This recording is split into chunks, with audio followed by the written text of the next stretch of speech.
কথা বলেছেন ডক্টর মোহাম্মদ ইউনূস। সাক্ষাৎকারে তিনি ভারতকে সতর্ক ও হুঁশিয়ারিও করেছেন। তিনি বলেছেন, বাংলাদেশ নিয়ে ষড়যন্ত্র করলে রক্ষা পাবে না ভারত। তিনি সেভেন সিস্টারকে এক্ষেত্রে আলাদাভাবে উল্লেখ করেন।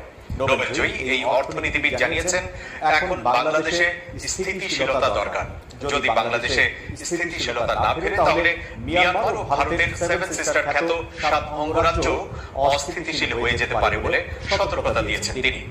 এনডিটিভির কাছ থেকে ইউনূসকে প্রশ্ন করা হয়, এখন আন্দোলন কার নিয়ন্ত্রণে রয়েছে এবং পরিস্থিতি নিয়ন্ত্রণ না গেলে পরিণতি কি হবে?